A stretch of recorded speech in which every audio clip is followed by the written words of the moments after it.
Today, Mayor Bill de Blasio over the weekend encourages New Yorkers to take photos of anyone not social distancing and report them promptly to the police. Also, protests against stay-at-home orders erupt across the country, and Joe Biden still unable to make any sense, this time even with note cards. We've got a lot to get into, and it starts right now.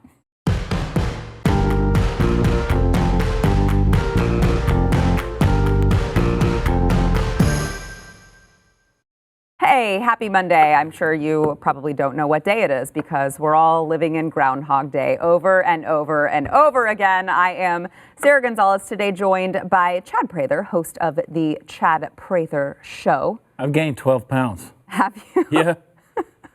Well, you're putting all out there. National I've probably television. done more. I've probably done more than that. So good for you. It's disgusting. Good for you. I think that's what the 19 is in COVID-19 is how much weight you're going to gain while you're at home. I'm calling it my quarantine 15. Yeah. Ish. 15-ish. Yes. And yeah, ish. I mean, it might be more like 25, but it's ish. Ish, you know. You don't have to be exact when you say ish. Obviously, also joined by Glenn Beck remotely, the one and only who needs no introduction. Let's get into... Thank you so much. Thank you for being here. Let's get into news of the day. So Bill de Blasio, over the weekend, he is making it easier than ever for citizens to snitch on each other. He came out with a video encouraging New Yorkers to take photos of people who they see not properly socially distancing and report them to the police as conveniently as ever. Here is a little bit of Bill de Blasio's message. Watch. Now it is easier than ever when you see a crowd, when you see a line that's not distanced, when you see a supermarket that's too crowded, anything, you can report it right away so we can get help there to fix the problem. And now it's as simple as taking a photo. All you got to do is take the photo and put the location with it, and bang, send a photo like this, and we will make sure that enforcement comes right away. Glenn, what could possibly go wrong here? And your problem is what exactly? The Stasi comes to mind. We don't rat on our neighbors here. Look at what they are doing to us so quickly. Yeah. All of these socialists are taking away our rights and then partnering with us to be able to rat on those who, aren't doing their job. This is not America, and it's not American. Yeah, Chad. Well, and go one step further. Unpack what de Blasio said. He didn't say call 911 or call this number and report it with a location. He said take a picture, take a photograph, and then send it in, because even if by the time the authorities get there that crowd is dispersed, they still have photographic evidence of who potentially was involved. And we're talking about things like facial recognition that a lot of places are using these days. I mean, what are they going to do with you? They're going to arrest you and put you in another crowd, right? They're going to put you in a general population of a pen. There's other places when I say pen, I mean prison, a jail cell. Right. And there's places in New Jersey now that are using drones to send around with audio saying you need to go into your homes, you need to get out of public. And they're saying we're not using video or photograph capability, although they could. They just say they're not. And so it is. You're right, Glenn. It's not America. This is the age of surveillance, and it's sickening. Yeah, Glenn, go ahead. Go ahead. No, well, we were talking about this on the air today, that it is good to see all of these protests that happen all over the country. Yeah. I mean, like 20 different states this weekend, people got out and protested. But the media, once again, doesn't choose to get it. And it's not about us, killing people or making other people sick or, all we worship is money. It is about, we're adults. And this is my country, and it's your country, and it's even that person I disagree with. It's their country. It is not the president's country, the Congress's country, or my governor's country. I don't have to listen to them tell me what to do because I have certain rights, and no man can change or take away those rights. And so I'll do it, but just suggest it to me. Just tell us, how are you making these decisions? How are they going to help? And then we will do them because we are good people and we're smart enough to figure it out. What these protests are really truly about is not about just starting America's engine again. It's about don't you dare tell me I have to stay in and I couldn't get into my car and take a drive. I'm not going to infect anybody. What do you mean I can't drive? Absolutely not. Yeah, it's fascism. No, that's exactly right. I was encouraged to see it in places like Washington State and these various places around the country, which tend to be liberal bastions. I'm happy to see this thing happen because it's Americans that are having their freedoms that are hindered in such a powerful way. I think, Glenn, and correct me here, but don't you think that psychologically we would be much more apt to do these things if we felt like we were being told the truth? Mm-hmm. And I think that there's so much in the darkness that we're like, are we being fed a bill of goods here?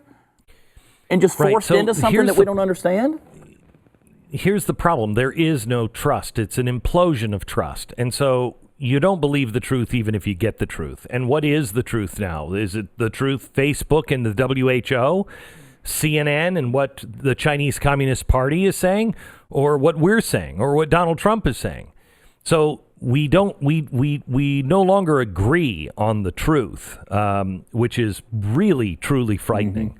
Mm-hmm. But you know, when you have a media that is as reprehensible as this one is, and they won't tell you the truth. They are just playing politics. What do you expect? Nobody trusts anybody. Half the country trusts the president. The other half doesn't trust the president. Half the country trusts the media, and the other half doesn't trust the media. Half the country doesn't trust us, and the other half does trust us. So what are you going to get out of that? You're going to have a fractured nation. Mm-hmm. These things are supposed to pull us back together, and they're not pulling us back together because I don't believe we're getting the truth because they're not telling us simple things like, here's how we are making this decision. Here's what it needs to look like, exactly what it needs to look like. These are our tripwires. This is how we're going to try to put this economy back together. This is why we spent all of this money. They're not telling us any of that. And because of that, trust goes even lower. Yeah. I know the IHME model has shifted several times, and I wonder if, that plays into Americans' overall trust level with the government and their handling of it, is that it keeps shifting downwards and downwards and downwards. And there were people who said, okay, well, hold on. You guys projected 200,000 people were going to die, and I was okay sitting on my couch for a certain amount of time to protect those people. But now all of a sudden you keep changing it downward and downward and downward, and you're still telling me I have to stay at home and I can't get a paycheck to feed my family. This one is really hard because, of course, it's being projected downward because we're all staying inside. Mm-hmm. We're doing what we were asked to. So, of course, it keeps coming down, and that's a good thing. Right. The problem is no one is convinced that those numbers were accurate in the first place. When they said 2 million are going to die, I don't know if 2 million were going to die, but they put that huge number out there, and everybody got scared by it. And we all kind of knew that that's probably too high. If they would have come out and said, look, 250,000 people are going to die, and it turns out 40,000 people died, that's much more understandable to the average person than 2 million Americans are going to be dead by Easter and 46,000 dead. It's a really tough thing because if we wouldn't have done it, who knows what the death count could have been? We don't know. Chad, I'm trying to reconcile too, because I feel like a lot of people are also concerned about the mixed messaging, depending on who you talk to, whether it's the media or, the White House briefings. I think that there isn't a very clear picture of why we're doing the lockdown, because you've got some people saying we're doing the lockdown to slow the hospitals, so that the hospitals are not overwhelmed within their systems, not so that you won't get the virus. And then you've got other people who are so deathly afraid of the virus, they don't ever want to leave their homes again until there's a vaccine. Mm-hmm. And I'm trying to reconcile in my head where the mixed messaging is coming from. It's funny, coincidentally, I started reading the Brad Thor novel, and I'm horrible with when you get into a series of books, I can't remember which name, but it's the one where he deals with the Scott Harvath novel talking about the African hemorrhagic fever where people are bleeding out and they're dying, and they just can't, there's no recovery from it. I mean, if you get it, it's a death sentence. And I started reading this simultaneously when all of this stuff started. I thought, well, this is interesting. What a coincidence that was. If I really and truly thought that the standard out there was people who get this, it is a death sentence, then I would think and hope that these journalists who are at these press briefings would hold up their hand and they would say, Mr. President, how can we help? Not, aha, we got you. This is what you said back when. Why didn't you respond? But Mr. President, how can we say? But they don't want to. Yeah. They don't want to. Yeah, they don't. So it tells me a couple of things. The main one being they don't think it's as serious as what was previously projected. They're happy to report it that way. They love the fantasticalness of it. They love the sensational and the shock value of it because it sells. Let's face it, they're making a lot of money right now. And on the other side, it's the sheer hypocrisy. Which is it? You're going to shut down the mom and pop stores, but the big box stores stay open. That doesn't line up. You're going to shut down the skating parks and put sand in them, but yet you're going to let people line up all the way around the Costco's and the Sam's and the Walmarts to get in there. None of that makes sense to me. They just don't logically fit because you're right. I don't see how these things coexist. Yeah. Glenn, what are your thoughts? 80% of all jobs are created by small business in America. 47% of the workforce is small business, and I mean mom and pop stores. And only 15% of the bailout went to those people. That doesn't make any sense at all. But this was all put together before coronavirus hit, and I want to be really, really careful here. There was something called Event 201. I think it was in November of last year. And it was funded by Bill Gates, and the CDC was there. Some of the biggest banks in the world were there. Everybody was there. And they did a war game on a global pandemic. And in this war game, it took 3 days. They produced policy papers on what to do. We're going to show all of those videos to you. The whole thing is on videotape. We have taken some of it just to narrow it down to an hour and show you what they did. This whole thing was designed to do what it's doing right now. The coronavirus coming, whether it's deadly or not as deadly as we thought, really doesn't matter. When you see that what they do care about is a global system that can't be reversed, and a global system that will take care of not only the pandemic, but the earth and everything else. Chad, your thoughts? We failed the test, I can tell you that. If this were serious, like if this were a real zombie apocalypse, like if the stuff was really hitting the fan in a big way, because we're talking about less than 1% mortality rate on this. The numbers and the models are way less. Even the president came out over the weekend and said, okay, so distancing and sheltering in place, that seems to be working because we're at 60. If we're going to hit 60,000, that's still 40,000 under the lowest projection of death that was there. So if it really hit, Sarah, really hit, we failed. We've already failed that test. Our enemies have seen it. We've all, gosh, I want to be real careful here, Glenn, because you have ship captains that are using unsecured channels in order to report things like this. They've shown that in a moment of fear, they're willing to forego a lot of things and procedural policies that are there. You'll forego everything. Fear has an amazing ability to do it. You and I were talking about this out in the hall earlier before this, and I want to get into it later on if we get a chance about the history of fear and how it changes policy. Yeah. It's a powerful thing in American history.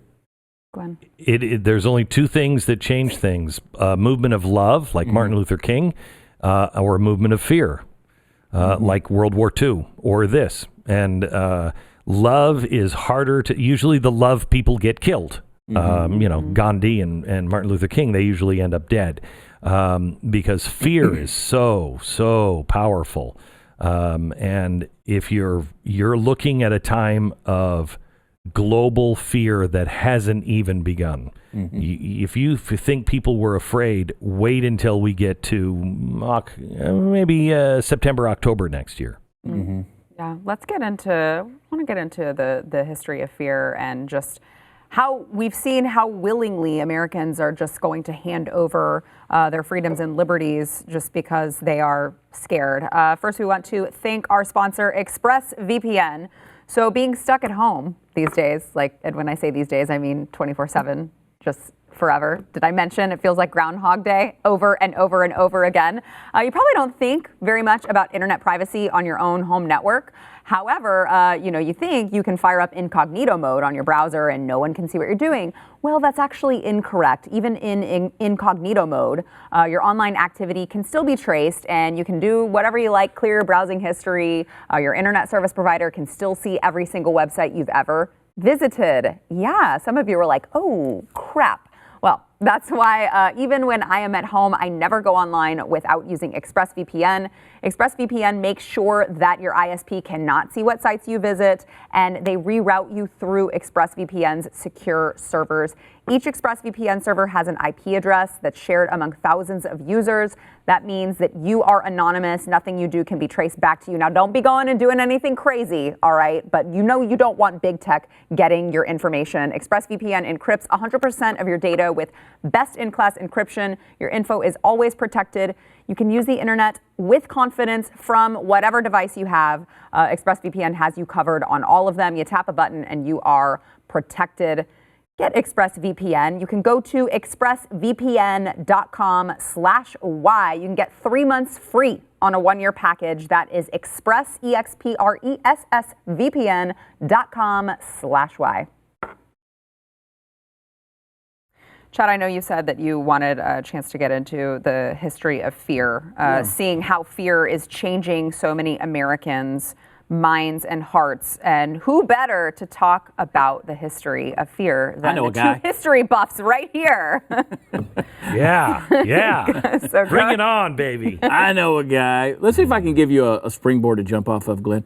Go back to 1798, Alien Sedition Act, right? You couldn't speak against certain government officials. Thomas Jefferson, he was elected. He repealed that, right? That wasn't constitutional. Then the Civil War comes along. President Abraham Lincoln, he suspends the writ of habeas corpus. He didn't have the authority to do that, but he did so because it became a crime in order for anybody to speak out against the war, the Civil War. During World War I, of course, it became a crime to speak out against the draft. World War II, Japanese Americans were uprooted and put into these internment camps, these concentration camps. Of course, we know about the McCarthy era where people were losing their jobs, losing everything, losing their livelihood, all under suspicion. Then the bombing of the Federal Building, 1995, of course, led to the Anti-Terrorism and Effective Death Penalty Act of 1996, which increased law enforcement powers to gather information over individuals without warrants and imposed unprecedented restrictions on the ability of federal courts to grant habeas corpus, even to those who were innocent. And of course, September 11th, with the Patriot Act, people could start gathering more and more information there. So what we see is every time people have an opportunity either to see their civil liberties or their rights or their liberty to be pulled in, it's almost like, we were talking about this, you wind up passing a bunch of legislation in light of the fear that people have because of a major catastrophic event. And this is no different what we're seeing right now. People think this only happens in the history books, but humanity and men's hearts haven't changed.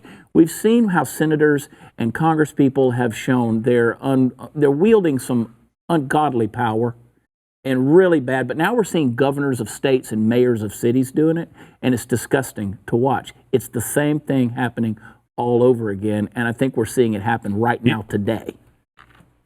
You know, it's funny. I watched It's a Wonderful Life with my daughters the other day, and not It's a Wonderful Life, but Mr. Smith Goes to Washington. Mm-hmm.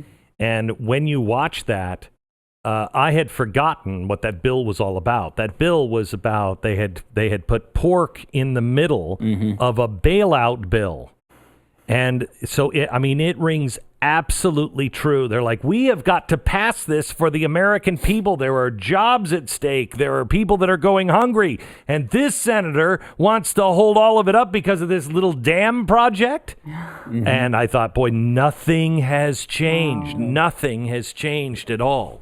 Wow. Glenn, do you have any other sort of fear to inject into us today?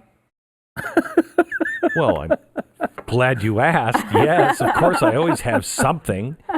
I want to just talk to you about the oil prices today. Oil prices actually closed in the negative today. This is the first time ever this has happened. Another first, yay! And that means that oil companies basically would pay you to take a barrel of oil because they have no place to store the oil anymore. For a while, a barrel of oil was trading at 10 cents a barrel, not $10, 10 cents a barrel. And I thought that was pretty crazy. It closed in the negative. The reason why this is concerning is severalfold. One, if the oil industry here in America collapses, and I'm talking about kind of the Texas oil and the the Pennsylvania oil, and South Dakota and North Dakota, that is going to put about 5 million people out of jobs. Again, just that one industry, 5 million people. But that's not all. We cannot afford to lose our strategic advantage. We are energy independent for the first time. We cannot pull it out of the ground for less than $20 or $30 a barrel. And what is also even more disturbing, I think, is that Saudi Arabia has their economy tuned to about $70 a barrel. Russia has it about $80 a barrel. What that means is they spend so much money, and their government makes most of the lion's share of their money from oil, that they're fine as long as oil is, between $50 and $100. They're okay. It can dip down below for a little while, but it can't rest down below $50 for very long for either of those countries, or they have collapsed. They can't afford it. Now, we've seen with the Saudis, that's why just, 3 weeks ago, he rounded up some more family members and said, I'm going to take all of your gold and all of your wealth, because they can't afford it anymore. They're having to confiscate all of the wealth from the royals because they've got to feed the people and give the people their money, or they will be out on their ear. Russia collapsed in the 1980s because oil went below, I think, $30 a barrel extended. Ronald Reagan and George Bush really worked hard to get oil prices down. And that's what the final nail in the coffin was the oil price. It collapsed and they went out of business.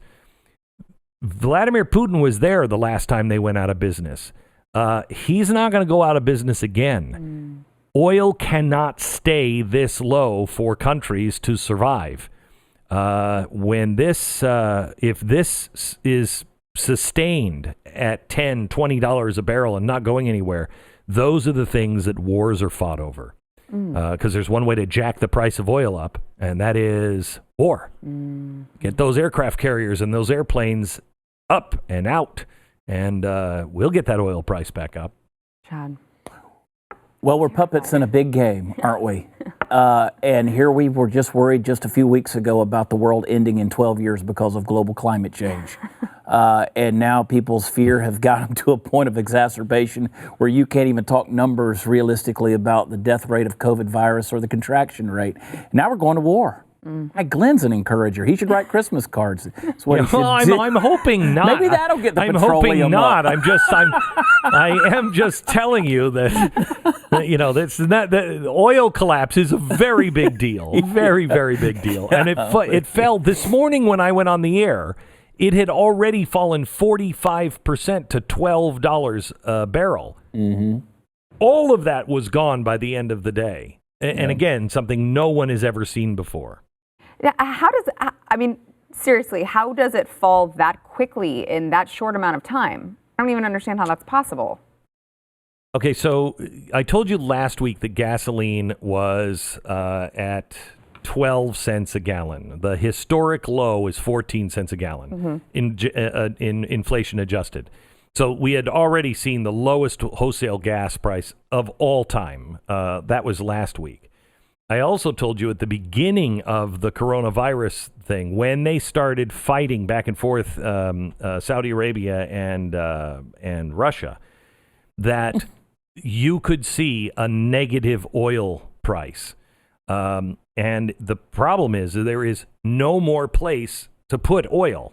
So they have this oil they're producing, and there's no place to store it. All of the pipelines are full. The pipelines from the refineries are full of gasoline. The oil pipelines, they're using them as storage tanks. They're full of oil. So there's no place to put it. Well, you just keep those things online and they're pumping more and more and more. Eventually, you are looking at people and saying, what will it take for you to take this and store it? We're out of storage space. We're out of storage space. Yeah. Boy, I bet Brian Stelter's crying in that queen-size bed tonight. That was really bizarre. What a For weirdo. those who missed it, Brian Stelter wanted to make sure that he shared on Twitter and on his reliable sources program that he had a good cry the other night about And you know what? coronavirus. And none of them looked cross-eyed at him. Nobody looked cross-eyed at him. Yet when I cried and I said, I fear for my country, Yep. I fear for the loss of our rights. Oh, they just had a field day with that. I'm not going to do the same to Brian Stelter. I just think will. the things you're crying about are really kind of stupid in comparison to the loss of rights. Good Lord, George Costanza. It's not like your dog died. Give me a break, man.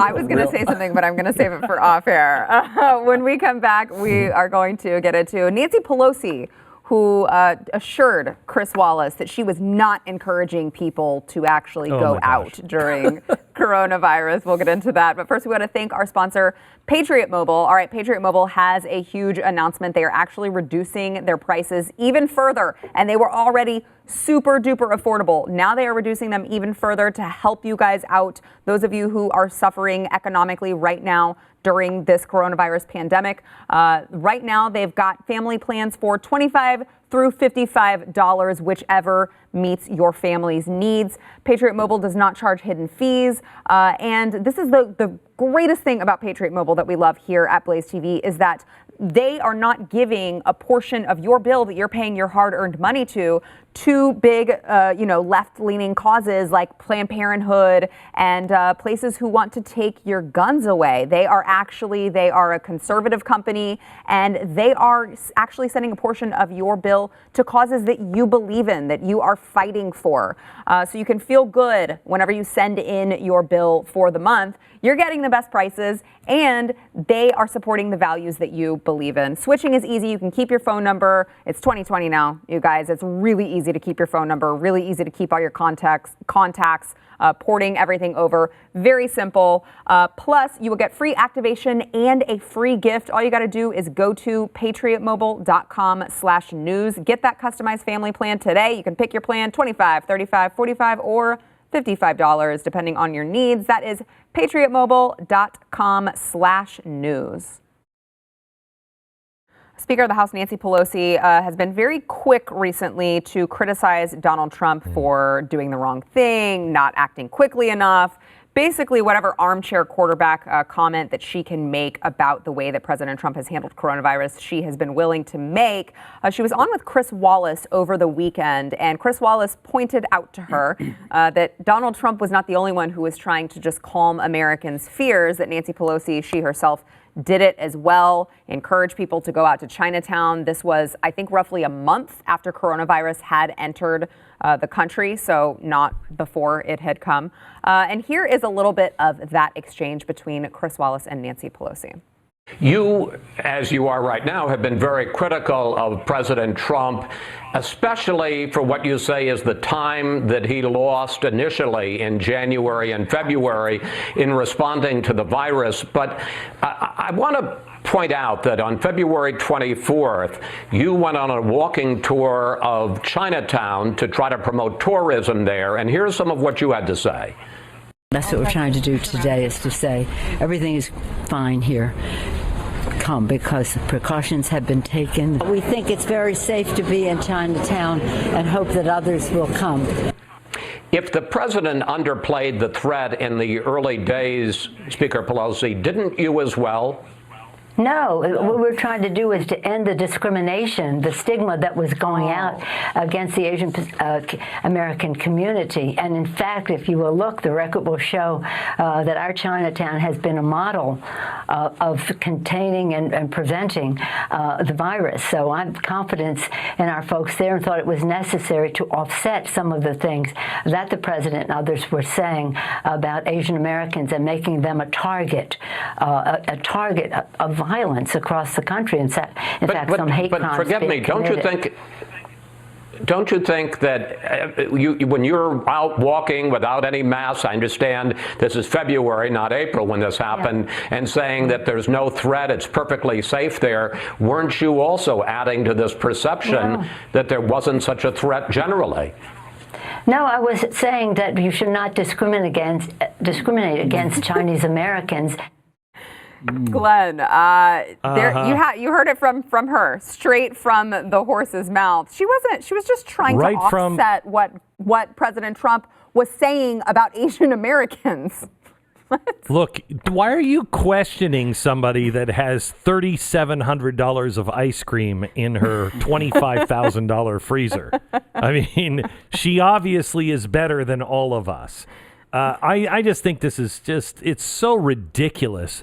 That she actually thinks we're anyone, her own children buy that. They all know. Donald Trump was not targeting Asian Americans. He was saying the Jada virus. Yeah. He was saying that because the CCP, the Communist Party of China, was saying that, no, we had nothing to do with it. It was great. When it left here, it was healthy. You shouldn't call it. That's why he was saying China so much. It wasn't about the average person. It was about actually the Chinese in China, in the Communist Party, the leadership. That's what he was talking about. And she was, why do we care that it's clean and safe? Why do we care? If you're saying, you're targeting Chinese Americans, really, why are you saying it's safe? Is it because of coronavirus or the Jada virus? Yeah. Or is it because you're afraid you're an Asian American and you're going to be targeted, but it's safe down there? What are you even talking about? You took the words right out. I mean, I can't add anything. You're safe. I mean, that's what she said. It's safe down here. Safe from what? What are you saying it's safe from? White people? Donald Trump. I mean, I need another Dove bar. Another Dove bar. I'm having a sugar withdrawal. If sugar was low. What? I mean, this is stupid. It is. But here's the thing. It's just like talking about communist Chinese government. They have spouted so much crap and forced their people to believe it for so long that they think that the rest of the world is going to believe it. She's the same way. She thinks that if she says this enough times, people are just dumb enough. Almost like, look into my hypnotic eyes and watch the way my mouth makes circles with my tongue and my fake teeth. You'll get hypnotized and mesmerized, and you'll start believing the crap that's coming out of my face hole. So you're saying her tongue is like a watch, like a hypnotist watch? Yes, it's like the beginning of the Twilight Zone. You can't look away from it, can you? No, you're drawn in. I do find it. It's like a bad accident. I do find it so ballsy coming from the woman who, what we played on Friday, she congratulated Senate Democrats in stalling funding for the Paycheck Protection Program for small businesses. I mean, how anti-American is that, Glenn? She's like, oh, good job not giving small businesses the funding that they're going to need while they're telling them that they can't work right now. And she's over there congratulating them. Stu said to me, he said, last week I did a Stu show that was not coronavirus. We didn't talk about coronavirus at all. And he said it was a good break. And I said, what did you talk about? And he said, we talked about Nancy Pelosi and Donald Trump and the politics. And I was like, oh, good God, I'd rather hear coronavirus stuff. I am so tired of these people just lying to us, treating us like imbeciles and stealing us blind. This is the biggest robbery in the history of the world.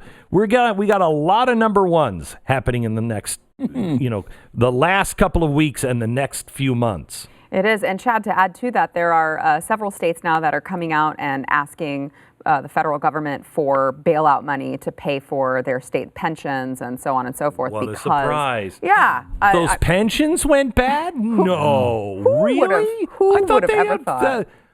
all those Democratic states, I'm sure they had that fixed. All this.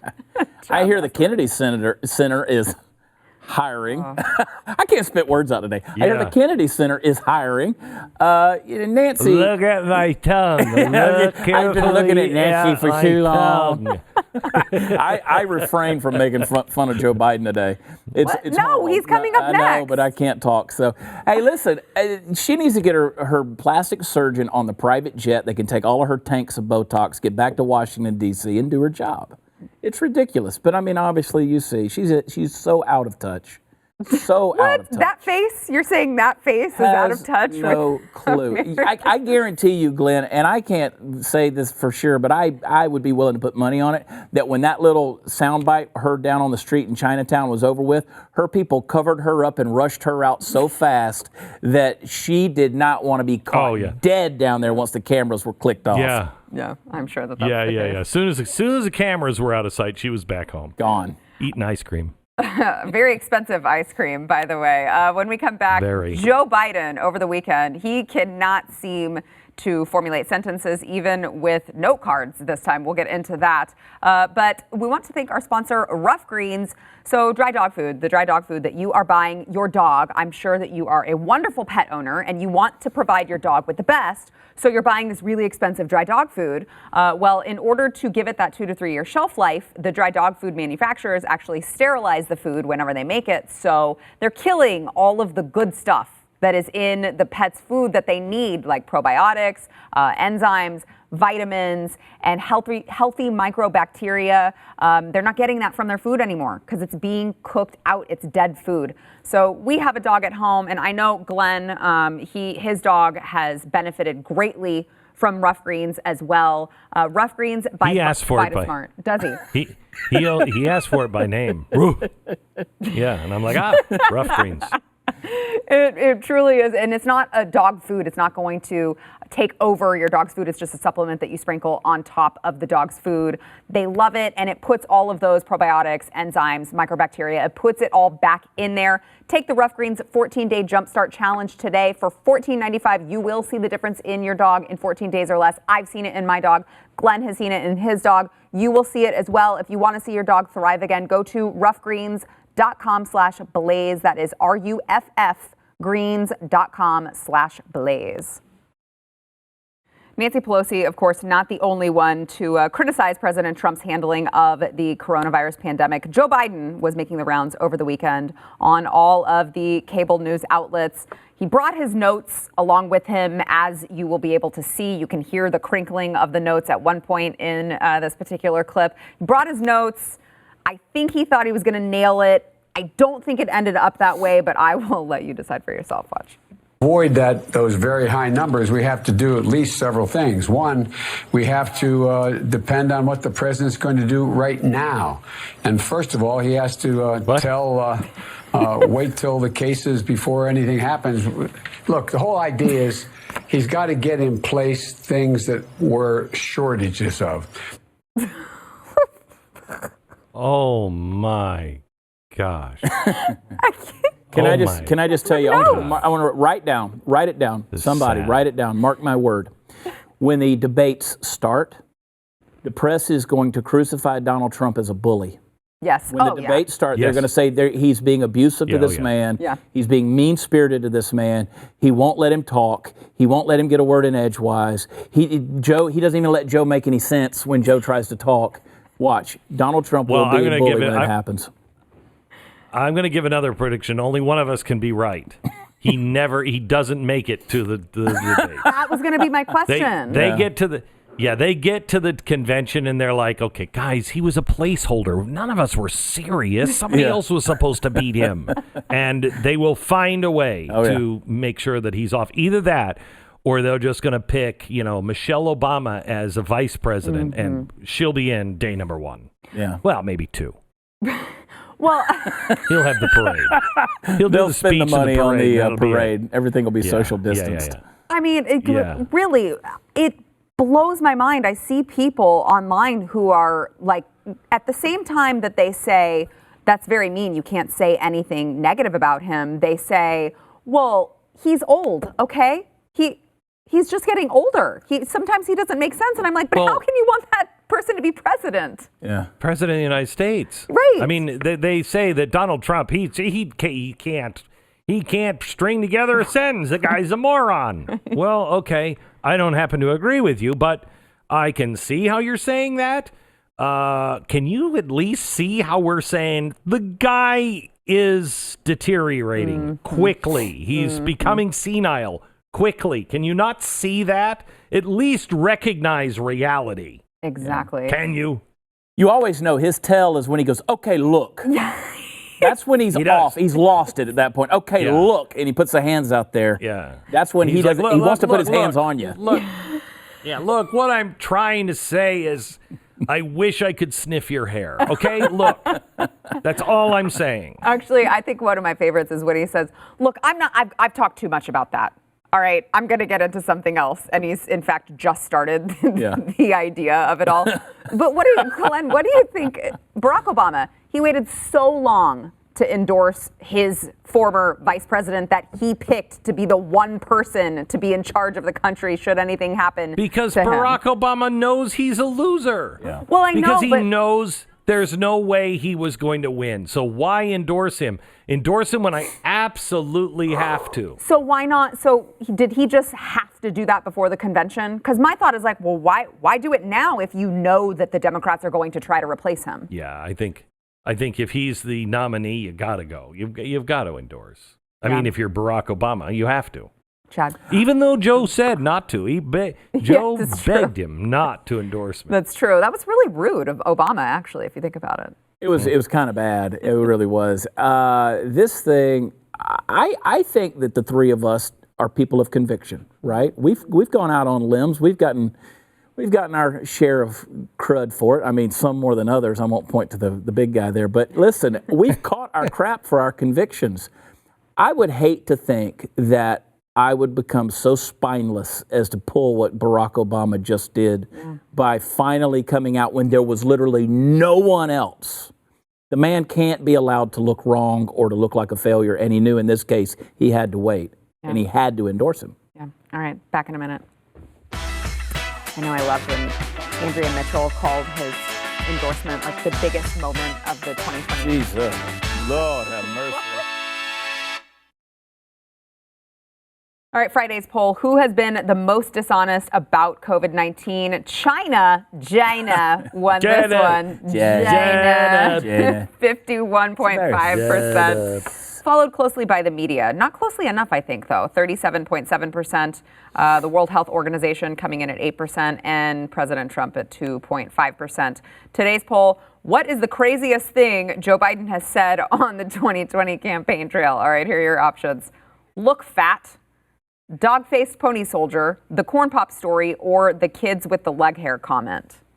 Boy, that's a hard one right there. I cannot decide. I cannot decide. We need an all of the I saw above. the first one and I'm like, look, fat dog-faced pony soldier. I thought that one was bad. Then I went, the corn pop story. Oh my gosh, and the kids and the hair and the leg gun. Oh my gosh, I can't decide. I think it would have to be the stories just because the others were in the spur of the moment. He called them that, but brain fart, if you will. But that when he carries the story on for 3 minutes you're like, with why? deep description. Oh, please stop. It's very cringe. Stop. So you're going for that was an older corn pop? video. But yeah, the corn pop, but which was an older video. It wasn't a campaign video in that regard. So it's a little bit misleading there, but yeah. By the way, don't forget to pick up Glenn's new book, Arguing with Socialists. Yeah. I know you can't go to the bookstore, but there are plenty of online places. Get it at Amazon, wherever you get your books. Arguing with Socialists, you have got to get it. Yeah. We'll see you tomorrow. Thank you. Thank you. Love you.